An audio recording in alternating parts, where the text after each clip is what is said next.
Right now, you have a movie playing inside your head. It's an amazing multi-track movie. It has 3D vision and surround sound for what you're seeing and hearing right now. But that's just the start of it. Your movie has smell and taste and touch. It has a sense of your body, pain, hunger, orgasms. It has emotions, anger, and happiness. It has memories, like scenes from your childhood, playing before you. And it has this constant voiceover narrative in your stream of conscious thinking. At the heart of this movie is you, experiencing all this directly. This movie is your stream of consciousness, the subjective experience of the mind and the world. Consciousness is one of the fundamental facts of human existence. Each of us is conscious. We all have our own inner movie. You, and you, and you. There's nothing we know about more directly.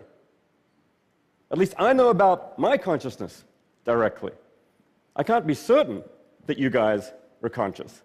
Consciousness also is what makes life worth living. If we weren't conscious, nothing in our lives would have meaning or value. But at the same time, it's the most mysterious phenomenon in the universe. Why are we conscious?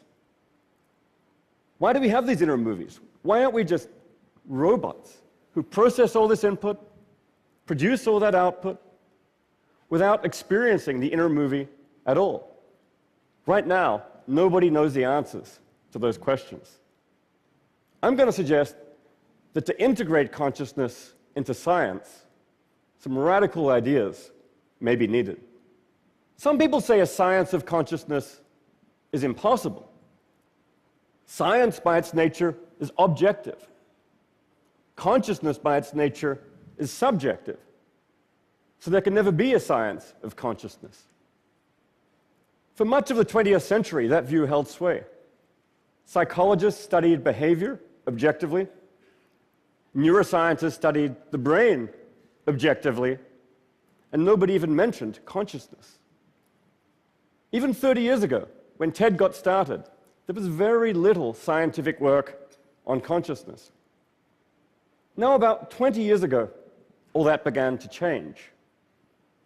Neuroscientists like Francis Crick and physicists like Roger Penrose said now's the time for science to attack consciousness.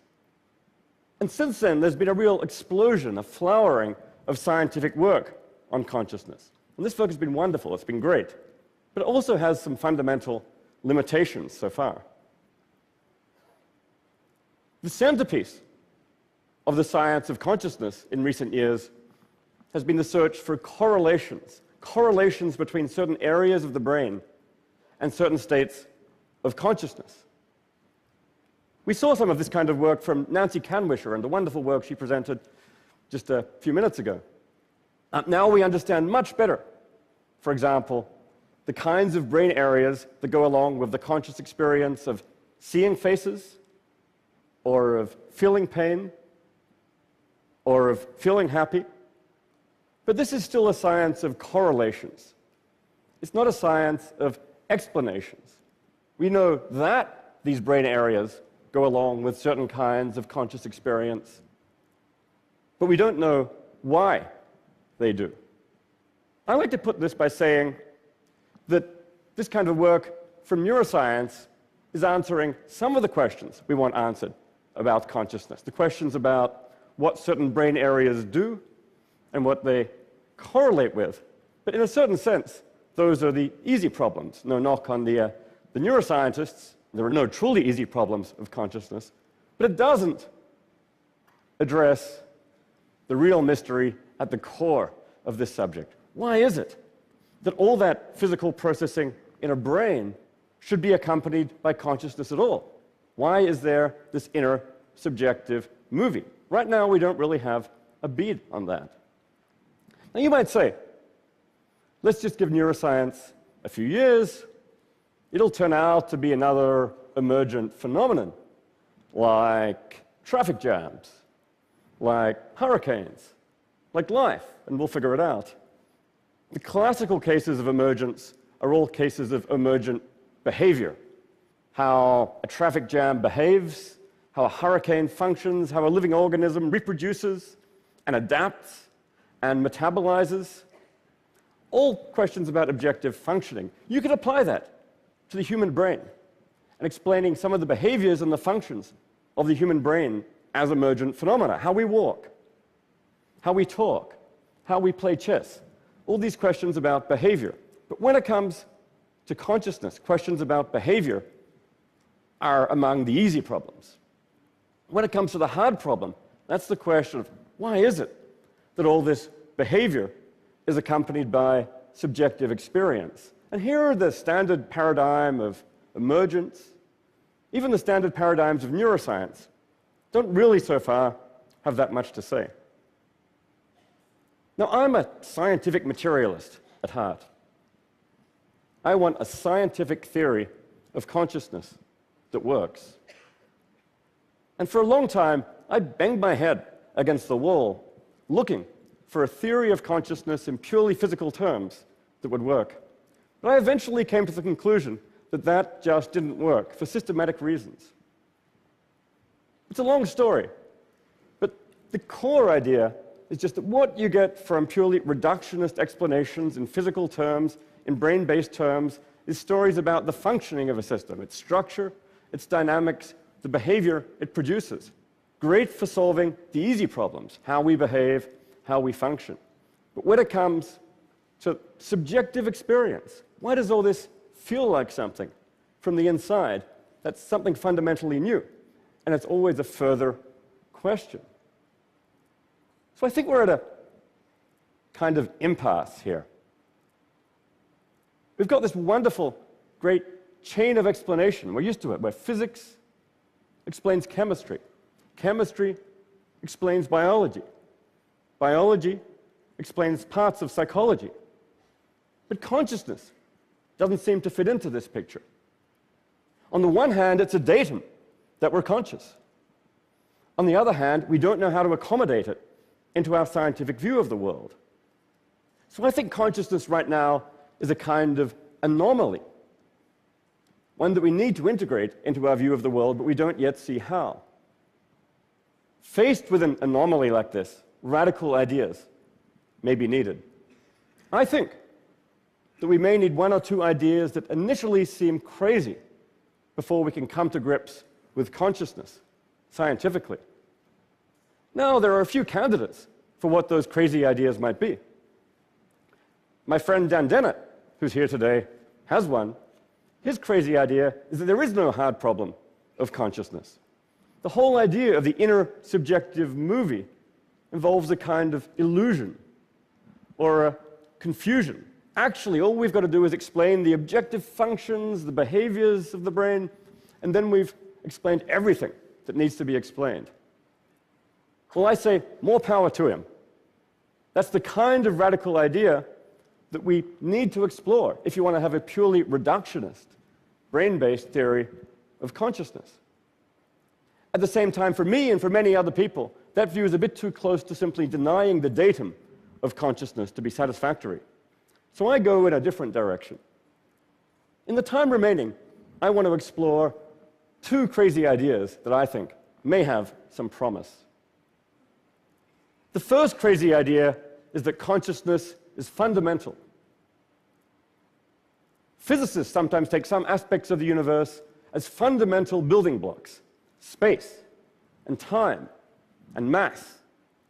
They postulate fundamental laws governing them, like the laws of gravity or quantum mechanics.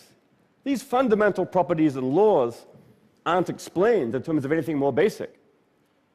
Rather, they're taken as primitive, and you build up the world from there. Now, sometimes the list of fundamentals expands. In the 19th century, Maxwell figured out that you can't explain electromagnetic phenomena in terms of the existing fundamentals, space, time, mass, Newton's laws. So he postulated fundamental laws of electromagnetism and postulated electric charge as a fundamental element that those laws govern. Well, I think that's the situation we're in with consciousness.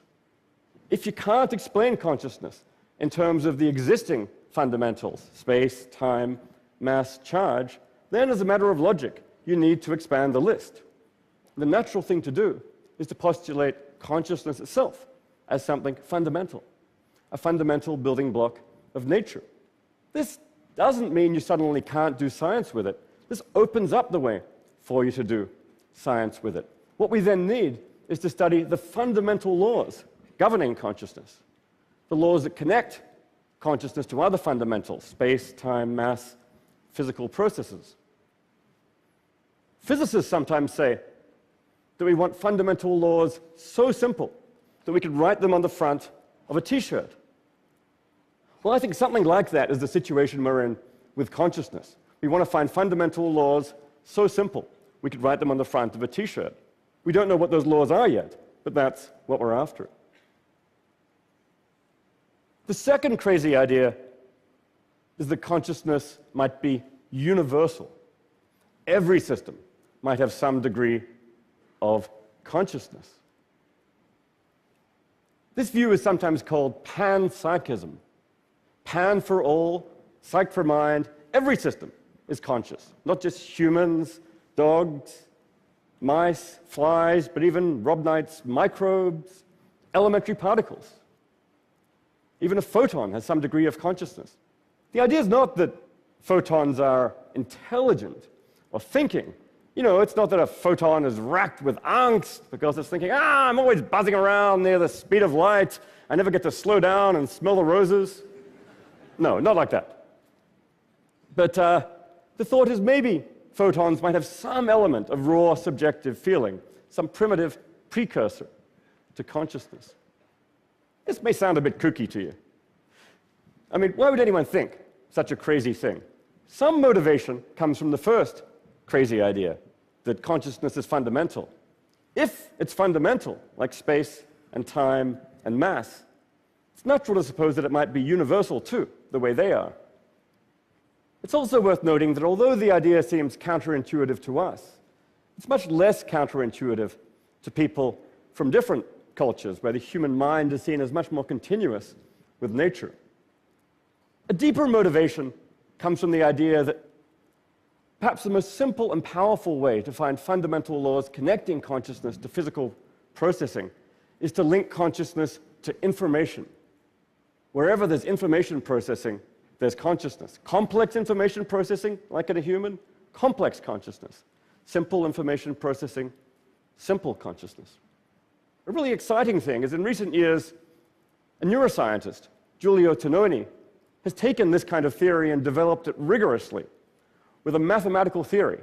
He has a mathematical measure of information integration, which he calls phi, measuring the amount of information integrated in a system.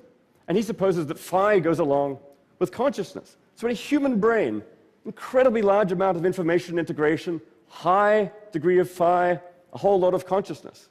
In a mouse, medium degree of information integration, still pretty significant, pretty serious amount of consciousness. But as you go down to worms, microbes, particles, the amount of phi falls off. The amount of information integration falls off, but it's still non-zero.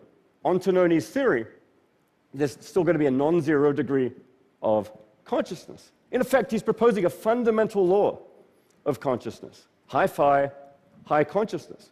Now, I don't know if this theory is right, but it's actually perhaps the leading theory right now in the science of consciousness, and it's been used to integrate a whole range of scientific data. And it does have the nice property that it is, in fact, simple enough you can write it on the front of a T-shirt. Another final motivation is that panpsychism might help us to integrate consciousness into the physical world. Physicists and philosophers have often observed that physics is curiously abstract. It describes the structure of reality using a bunch of equations, but it doesn't tell us about the reality that underlies it. As Stephen Hawking puts it, what puts the fire into the equations? Well, on the panpsychist view, you can leave the equations of physics as they are, but you can take them to be describing the flux of consciousness. That's what physics really is ultimately doing, describing the flux of consciousness. On this view, it's consciousness that puts the fire into the equations. On that view, consciousness doesn't dangle outside the physical world as some kind of extra. It's there right at its heart. This view, I think, the panpsychist view, has the potential to transfigure our relationship to nature. And it may have some pretty serious social and ethical consequences. Some of these may be counterintuitive. I used to think I shouldn't eat anything which is conscious, so therefore I should be vegetarian. Now, if you're a panpsychist and you take that view, you're going to go very hungry. So I think when you think about it, this tends to transfigure your views, whereas what matters for ethical purposes and moral consideration is not so much the fact of consciousness, but the degree and the complexity of consciousness. It's also natural to ask about consciousness in other systems, like computers. What about the artificially intelligent system in the movie Her, Samantha? Is she conscious? Well, if you take the informational panpsychist view, she certainly has complicated information processing and integration. So the answer is very likely yes, she is conscious. If that's right, it raises pretty serious ethical issues about both the ethics of developing intelligent computer systems and the ethics of turning them off. Finally, you might ask about the consciousness of whole groups. The planet. Does Canada have its own consciousness? Or at a more local level, does an integrated group like the audience at a TED conference? Are we right now having a collective TED consciousness? An inner movie for this collective TED group, which is distinct from the inner movies of each of our parts? I don't know the answer to that question, but I think it's at least one worth taking seriously. Okay, so this panpsychist vision, it is a radical one, and I don't know that it's correct. I'm actually more confident about the first crazy idea, that consciousness is fundamental, than about the second one, that it's universal.